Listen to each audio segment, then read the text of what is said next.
Oi, meus amados, eu estou aqui mais uma vez. Eu sei que às vezes tem gente que fica com raiva de mim, da minha esposa, mas não estou aqui para julgar ninguém, sim para mostrar a doutrina desses homens comparando com a doutrina da palavra de Deus. E eu quero comparar mais uma vez sobre uma denominação, a Universal, como vocês todos sabem.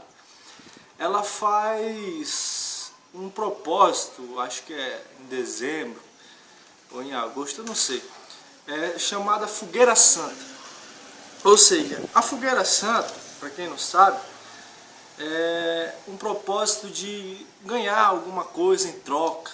Por exemplo, você tem um carro ou uma moto que você ainda está pagando a prestação, ou ainda tem 3 mil no banco, daquela rescisão que você tem lá no banco. E eles falam que você tem que dar o seu melhor. E o melhor que você tem é 3 mil no banco. Aí você bota lá no envelope para Deus te dar em dobro. Mas só que isso no Evangelho não existe. Porque Paulo fala lá em 1 Gálatas, Gálatas capítulo 1, versículo 8, quer dizer, depois vocês conferem na sua Bíblia. Paulo fala de um outro Evangelho. Ou seja, se um evangelho que não seja o evangelho de Jesus Cristo for pregado a vocês, esse evangelho é maldito. Ele fala ainda mais, se um anjo, ou ele mesmo, ou qualquer um dos discípulos de Jesus, pregar um evangelho diferente, é maldito. E logo aqui em 2 Timóteo, capítulo 4, versículo 3, veja depois na sua Bíblia, fala assim: pois vai chegar o tempo e que não se suportará mais a doutrina de Jesus. Pelo contrário, com a comichão de ouvir alguma coisa, os homens se rodearão de mestre a seu bel prazer. Desviarão seus ouvidos da verdade e orientarão para as fábulas. Ou seja, eles, por causa de ouvir carro, cura, mansão, dinheiro, eles gostam de ouvir isso nos ouvidos.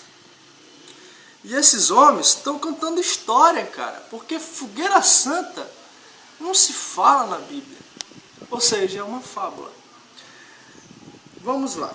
Eu queria que vocês primeiro abrissem Deuteronômio capítulo 10, versículo 17. Fala assim: Deus, ele não aceita suborno. Isso que eles fazem é barganhar com Deus. Eu queria também que vocês abrissem João 15, 7, que fala assim. João 15, capítulo 15, versículo 7. Se vocês ficam unidos a mim, e minhas palavras permanecem em vocês, e minhas palavras permanecem em vocês, peçam o que quiserem e será concedido a vocês. Outra. 14, versículo 13, versículo 14, de João. Fala assim: o que vocês pedirem em meu nome eu farei, para que o Pai seja glorificado no Filho. Se vocês pedirem qualquer coisa em meu nome, eu farei. Quer ver? Abra em Mateus 7,7 também. Mateus 7,7 fala assim: peçam e lhes será dado, procurem e encontrarão, batem e abrirão a porta para vocês, pois todo aquele que pede, recebe. Agora ficou um pouco, balancei. Será que eu acredito no pastor lá da Universal, que fala que se eu tiver que fazer, eu tenho que fazer um sacrifício para Deus me dar, ou me abençoar? Mas só que Jesus fala assim: peça e lhe será dado.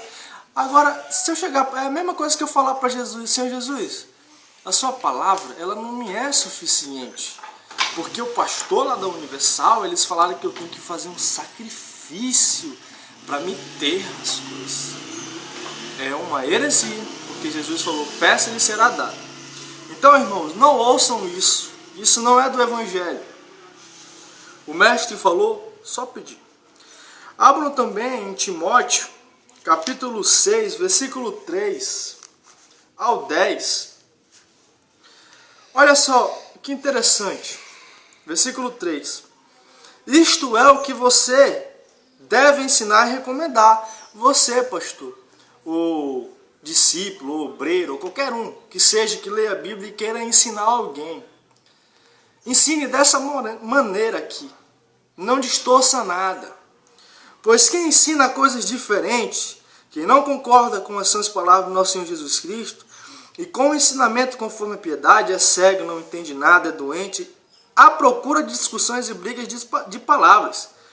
É daí que nascem invejas, brigas, blasfêmias, suspeitas, polêmicas, intermináveis, coisas típicas de homens de espírito corrupto e desprovidos da verdade. Eles supõem que a piedade é fonte de lucro, e é mesmo. Edir Macedo aí, ó, tá rico. De fato, a piedade é grande fonte de lucro, mas para quem sabe se contentar, pois não trouxemos nada para o mundo e dele nada podemos levar. Se temos com o que comer, olha só que interessante, se temos com o que comer e o que nos vestir, fiquemos contentes com isso. Aqueles, porém, que querem tornar-se ricos, só de o fato de eu querer ganhar na Mega Sena, aquela cobiça, aquele desejo, eu quero ganhar, eu quero ter um carro, isso aí já está caindo no laço do inimigo, já. E é o que eles estão fazendo com vocês, colocando debaixo, ó, dos pés de Satanás. E muitos desejos insensatos e perniciosos que fazem o homem afundar na ruína e perdição. Porque a raiz de todo mal é o amor ao dinheiro. Por causa dessa ânsia de dinheiro, alguns se afastaram da fé, que é Jesus, e aflige a si mesmo com muitos tormentos. Como assim com muitos tormentos? Eu vejo esses meninos fazendo trufa, acorda de madrugada para ir não sei aonde, aí acorda 6 horas, 5 para ir lá para o outro lugar, lá para outra cidade vender trufa. Aí fica, poxa, eu ando de bicicleta, cara. Eu queria evangelizar na casa do irmão de Hilux, de carrão, porque aí o irmão vai olhar para mim e vai dizer, nossa, esse cara tem um carrão, cara. Depois que ele entrou lá na Universal, o bicho cresceu de vida. Irmão, isso não é evangelho. Isso são coisas que o homem bota na sua cabeça. Quer ver? Admoeste os ricos desse mundo. Isso está em 1 Timóteo capítulo 6, versículo 17. Fala assim, admoeste os ricos desse mundo. Você que é rico, preste atenção. Para que não sejam orgulhosos e não coloque sua esperança nas incertezas das riquezas, mas em Deus, que nos dá tudo com abundância, para que nos alegremos. Que eles façam bem e se enriqueçam de boas obras, sejam prontos a distribuir, capazes de partilhar. Desse modo, estão acumulando para si mesmo um belo tesouro para o futuro, a fim de obter a verdadeira vida eterna. Quer dizer que essa riqueza não é material, é espiritual, é lá no céu, não é aqui. E ainda mais, olha só o que abra em Marcos, capítulo 12. Olha só o que Jesus fala sobre sacrifício, porque nós sabemos que sacrifício na Bíblia era só para pagar pecado, não é para ganhar alguma coisa. Tanto que Jesus veio e fez o sacrifício perfeito na cruz do Calvário, porque ele é o Cordeiro que tira os pecados do mundo. Ele não veio aqui para barganhar, faz sacrifício. Ele não fala isso nos 4 evangelhos. E nem os discípulos dele ensinam isso. Pelo amor de Deus, a Bíblia também não ensina. Se vocês acharem fogueira santa na palavra de Deus, cara, eu paro de pregar isso aqui. Mas vamos lá. Marcos capítulo 12, versículo 28. Eu vou ler tudinho. Vamos lá, me siga aqui. 28 ao 34. O doutor da lei estava aí, né? O doutor da lei era aqueles caras que interpretavam, que estudavam a Bíblia. Vamos se dizer hoje em dia, esses teólogos que estudam a palavra de Deus e que sabem, que são formados. Eram justamente esses caras aqui que conversavam com Jesus. Então ele começou a falar com Jesus. E vendo que Jesus tinha respondido bem, aproximou-se dele e perguntou: qual é o primeiro de todos os mandamentos? Jesus respondeu: o primeiro mandamento é este. Ouça, ó Israel. Ouça vocês também, brasileiros. O Senhor, nosso Deus, é o único Senhor. E ame ao Senhor, seu Deus, com todo o seu coração, com toda a sua alma, com todo o seu entendimento e com toda a sua força. Segundo mandamento é este, né? Ame o seu próximo como a si mesmo. Não existe outro mandamento mais importante do que esses dois. O doutor da lei disse a Jesus: muito bem, mestre. Como disseste, ele na verdade é o único Deus e não existe outro além dele. E amá-lo de todo o coração, de toda a alma e com toda a força, e amar o próximo como a si mesmo, é melhor do que todos os holocaustos e do que todos os sacrifícios. Jesus viu que o doutor da lei tinha respondido com inteligência e disse: você não está longe do reino de Deus. E ninguém mais tinha coragem de fazer perguntas a Jesus. Ou seja, irmão, se você for fazer um sacrifício, dê para os pobres, porque amar ao próximo é melhor do que todos os holocaustos e sacrifícios, porque você amando ao próximo, você está amando a Deus. Como é que você vai amar a quem você não vê, se você não ama nem o que você consegue ver? É difícil, é complicado. Mas vamos ver aqui o que Jesus fala sobre riquezas. Porque esse Deus que eles pregam, esse Deus eu sou é ateu, que é um Deus pagão, eu quero a distância.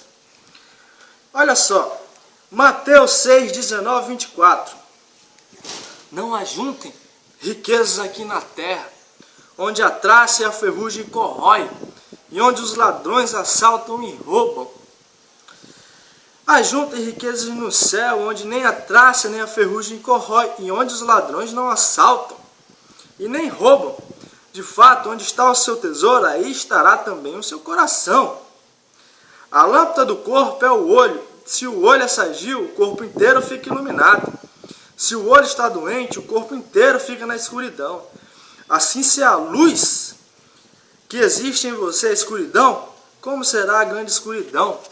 Se o seu olho vê só dinheiro e a palavra de Deus condena a ganância, meu amigo, isso aí não é bom para você. Porque ninguém pode servir a dois senhores, porque odiará a um e amará a outro, ou será fiel a um e desprezará o outro. Vocês não podem servir a Deus e às riquezas desse mundo. Continuando.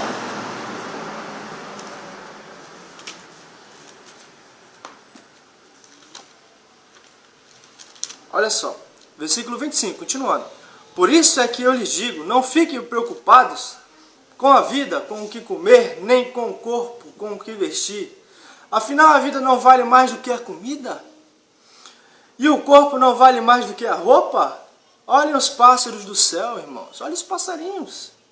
Eles não semeiam, nem colhem, nem ajuntam em depósito, armazém. No entanto, o Pai que está no céu os alimenta. Será que vocês não valem mais do que os passarinhos do céu? Quem de vocês pode crescer 1 centímetro a custo de se preocupar com isso? E por que vocês ficam preocupados com a roupa? Olhe como crescem os lírios do campo, irmão, as flores. Eles não trabalham nem fiam, eu, porém, lhes digo, nem o rei Salomão, que vocês pregam tanto, em toda a sua glória, jamais se vestiu como um deles. Ora, se Deus assim veste a erva do campo, que hoje existe e amanhã é queimada no forno, muito mais Ele fará por vocês, gente de pouca fé. Portanto, não fique preocupado dizendo, o que vamos comer?